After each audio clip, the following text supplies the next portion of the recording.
Hi guys, and welcome to Mass Effect 3, part 5 of my Insanity No Great Run playthrough. As always, I'm starting showing you the characters and that I actually never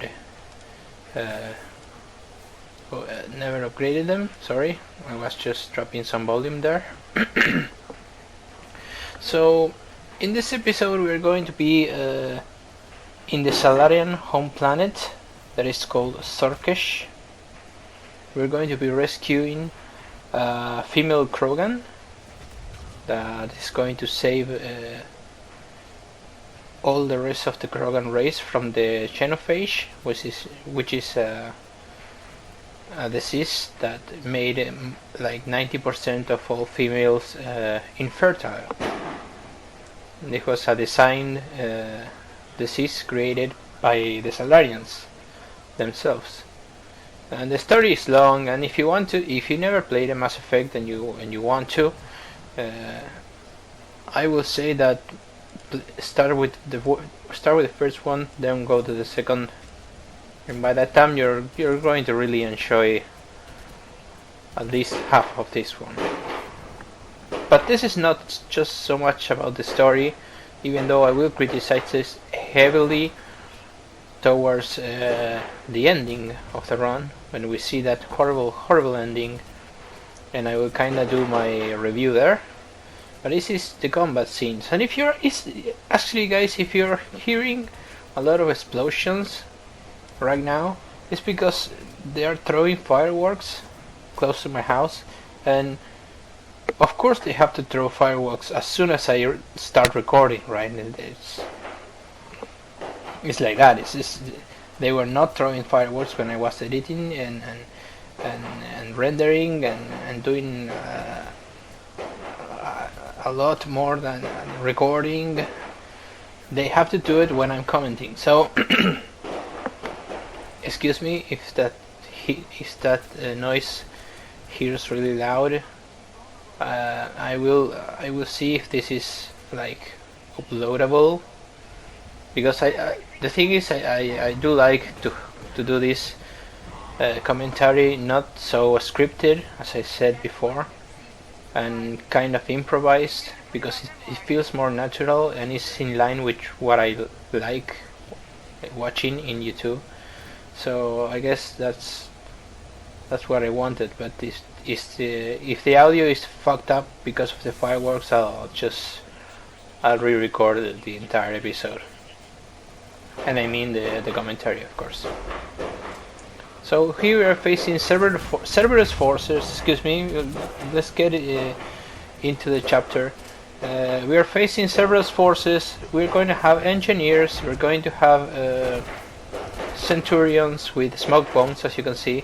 We're going to have soldiers, and the fucking fireworks goes on, and and we're going to again see an Atlas at the end of the level, which is you could consider the Atlas as a boss fight, even though there are no boss fights in this game except for one in the end. That is really a boss fight, and near the end, I should say. So this is part of the story. This level is part of the story, but we are also going to get a weapon that I'm just never going to stop using for the rest of the walkthrough, and it's called the Scorpion. The Scorpion is a very special pistol, because the Scorpion fires biotic mini grenades that tend to stick to enemies and wherever they actually hit any surface. So, and then like 1 second later they explode. So that's incredibly useful, because once it destroys shields, not so much armor, but it destroys shields and health. It just destroys them. And it's really useful for setting up even like a minefield, because you just throw it on the ground and they have splash damage, so because they're kind of like sticky grenades. They depend a lot on the. There is a drawback because I say that and you say, oh, okay, it's way overpowered. But, well, no, there is a drawback. The gun has little ammo, little to no ammo, and I will not be able to upgrade that. So basically, I have to really aim my shots. I have to really aim my shots with it, or it's just rounds wasted, basically. So yeah, that's a beautiful pistol. We're going to be using that pistol, and in the next episode, in part 6, we're going to do a side mission that is not part of the main missions, but we're going to do it just to get the other weapon that I'm going to keep using in the entire walkthrough. Is the M96 Mattock assault rifle, and I'm just gonna keep on using those weapons until I either can buy the pistol that the Alliance sells for 250,000 credits, or I can't, and then I'll use either a Carnifex or I'll keep using the Scorpion. So we're almost done with the weapons, I guess, and we are not even half through with this game. So I'm going to be changing armor, by the way. The armor is allowed to be changed as long as it's not upgraded. But I bought my, what is it called? It's a red armor that upgrades my powers. I don't actually upgrade anything. It's just an armor that gives me more power on my biotic, singularity and warp, and that is totally within limitations. I can change weapons, I can change armor, but I cannot upgrade them. I cannot buy new versions of them. I cannot insert items in them to make them better. I cannot spend points, as you saw in the beginning of the video, to upgrade my abilities and to get new ones. And I can't do anything. All of that I cannot do for my squad mates either. So again, guys, this is really difficult. This is really difficult, and you're going to see the strategy that I use against the Atlas at the end, because once again I got stuck there and I died a lot this time. This is beginning to get really hard. Like more than 10 deaths in this level. And as you can see, turrets are really my nemesis at this point. They are so hard to kill with the weapons that I currently have. But that's going to change. That's going to change when I change some weapons and change some squad members. So I think I hope you're enjoying this walkthrough, guys. I wasn't sure what to do in August until Metal Gear 5 releases. I was thinking in a lot of options. I was thinking a lot of options. So either doing Dante Must Die S rank of DMC4, which would have taken a lot because I don't know if I can even do it. It was either that, but I already did a DMC4 walkthrough, and I didn't want to repeat myself. So I either wanted to do Deus Ex Human Revolution or Alan Wake, all games, and and then this occurred to me: why I wouldn't do an Insanity no upgrade run of this? And then I looked it up in the internet, and there aren't even guns. What? There are even walkthroughs and playthroughs with these limitations. So I'm starting to think that if I somehow finish this run, I I may be the first one to have a no upgrade run of the Mass Effect 3, which would be really fucking awesome. So I'm hopeful. I'm hopeful for now, but I know what sections comes later in the game, and they are terribly difficult. So let's just say that for now I'm hopeful.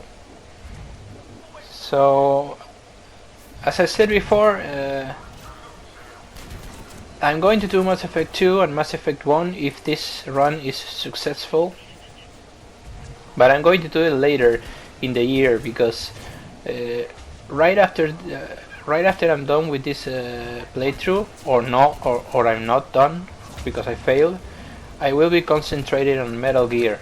And let me explain a little, because this is normal action that you already saw, so I wanted to do a little channel update inside of this chapter.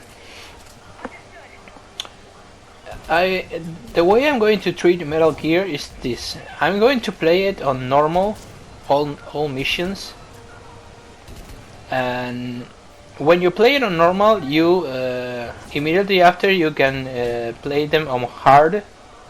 So what I'm going to do is play a mission on normal and then replay it on hard, and the hard version of the mission is the one that is going to get recorded. But there's something you must know, guys. I'm not a channel that does blind playthroughs, because that will be almost a blind playthrough. I mean, yes, I will do it on the second time, but I will never know the best ways to accomplish, the best routes to take. I mean, effectively never giving you good advice on what stuff to do and what stuff not to do in the game.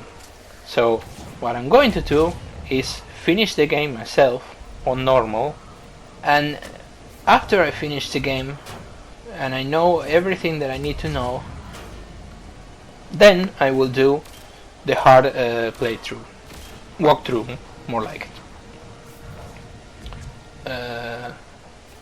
When it's not so fresh in my mind and I've been through different levels and I'm getting comfortable with the control systems and the AI little quirks to get around them and to effectively try to not get seen and try to find secrets, try to find ways to do things that are not intended and stuff like that.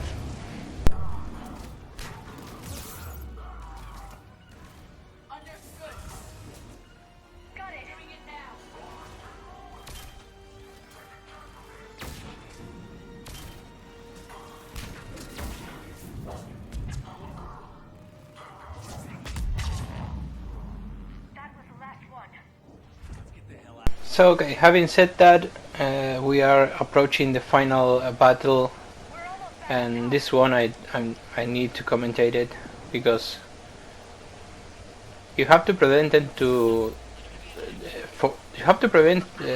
destroy the entire pod, the entire energy pod, because if they do, it's a failed mission.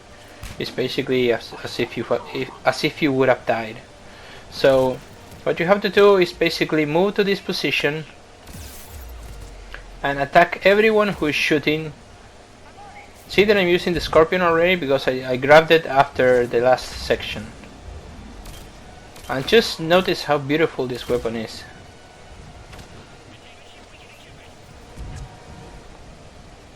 It destroys people, it just destroys them.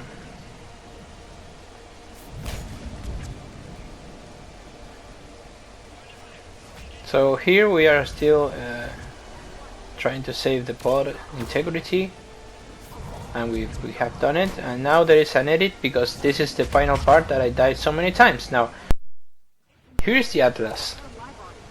Now the Atlas has shields, which this actual weapon that I have,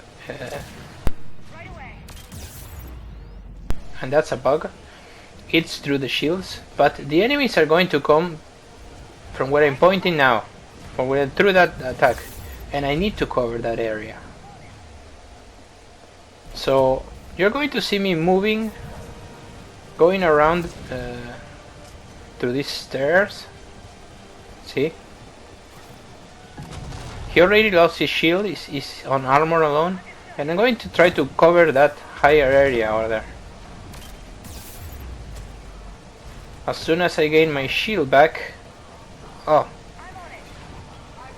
So, now I come here and I'm going to try to cover this part of the map.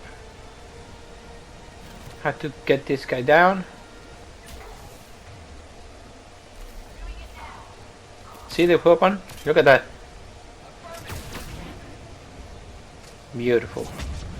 So, do we have we killed every enemy? No, there is one here. Okay, he's dead. I think we have the Atlas alone now. And this should be a lot easier. So shoot him around the window if you can. Although this weapon is not really good for armor. But it definitely packs a punch. That's a missile. If that hits me directly, I'm dead. There has to be some Centurion around, because that was a smoke grenade. Unless this enemy throws smoke grenades and I forgot. Maybe he does. Yeah, maybe he does. Yeah, I forgot. He does throw some smoke grenades. It's almost dead. Just keep hitting it. We'll see each other in part 6, which will be Grison Academy. And we'll be fighting more Cerberus forces, rescuing some biotic students, and more importantly getting the M96 Mattock. So thank you for watching, guys, and take care.